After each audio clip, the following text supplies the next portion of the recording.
लगा या के ममुर्तगा बारी कर सबा عزیز توجه کنید.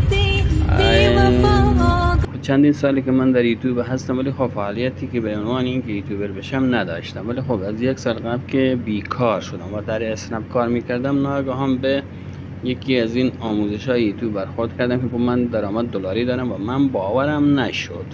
حالا توجه کنید، کاغذ سفید اینجا رو می‌بینید. من باورم نشد که واقعا کسی از یوتیوب درآمد داشته باشد.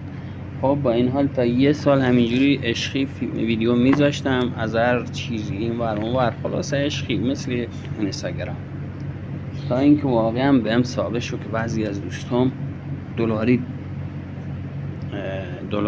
درآمد گرفتن. خب هر چی گشتم همه نوع آموزش بود ولی هیچ کس آموزشی نمیداد که آقا چی چیزی را، فقط میگفتن یه گوشی ساده. آقا با یه گوشی ساده درست میشه شروع کرد، ولی کیفیتی و نمیدونم اینا و لرزش و اینا رو نمیشه گرفت. خب اینه که من دیگه بعد یه سال و تعداد زیادی جمع کردن فالوور تا 300-400 نفر و خلاصه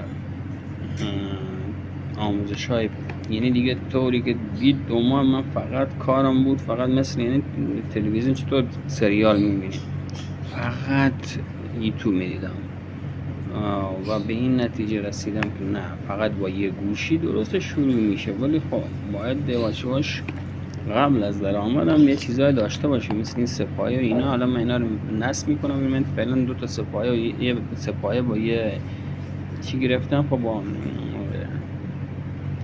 اینا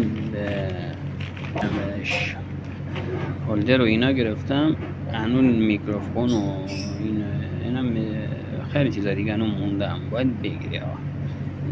همین اولش 20 تومنی باید پیاده رشی، یعنی پیجت به 100 نفر 20 تومن پیاده شی، پیجت به 1000 نفر رسید هنوزم که به درآمد نرسیده بودی که خواستی یوتیوبر بشی باید یه چیزای خرید کنی، یه چیزای داشته باشی دیگه. نمیشه با یه دونه گوشی درسته میشه، ولی خب اونطوری که اونا میگن نمیشه. حالا پس من اینجا برای شما یه چیزایی رو آماده میکنم نشون میدم. میبینید اینا اولین چیز همراه گوشی اینا رو باید داشته باشی. خب این سپایه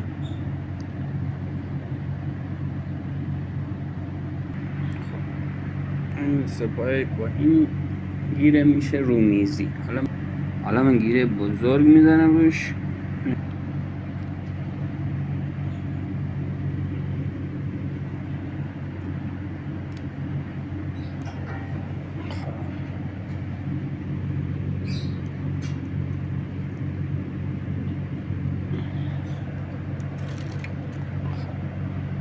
اینم کنترلشه، بلوتوث گوشی روشن میکنید، با این میتونید صدا زیاد و کم عکس بگیرید، سلفی بگیرید و این نگاه کنید. در آخر الان من یه گوشی گیر میرم روی میزنم.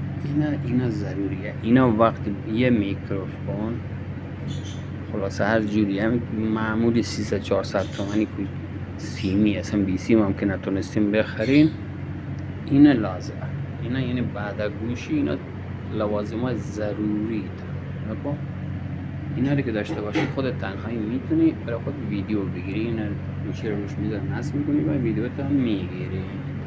خب اینم جلو دوربین. و اگر تا این موقع که ما گوشی نداشتم، یعنی این سپایان نداشتم، این صدا بزن اون صدا بزن، آقا بیا یه ویدیو از من بگیر، آقا بیا این دوربین نگه دار، من برم جلو دوربین صحبت کنم.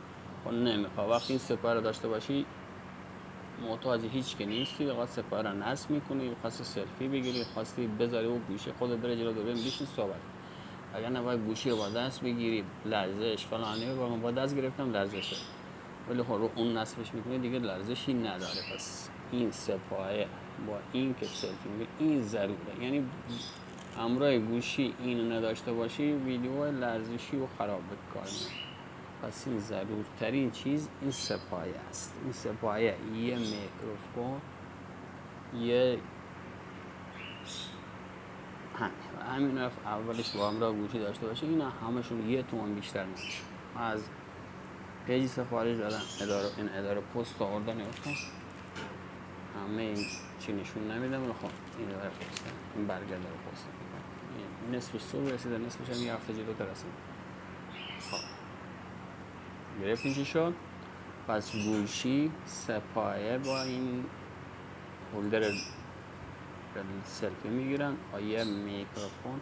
اما هرچی بگیرم دیگه میذارم تو ویدیو، چون خیلی از بلاگر الان من میگن تصویر هوایی پیام دادم، میگه تصویر هوایی رو چطوری گرفتی، با چه جور پیپادی گرفتی، ما هم بخریم برای خودمون. و هیچ که جواب نمیده. از دوستان اگر میدونی با چه پیپادی تصویر برای بلاگرها خوبه بگیرن، خب بگیر، ما هم بریم یه پیپادی بخریم. این چند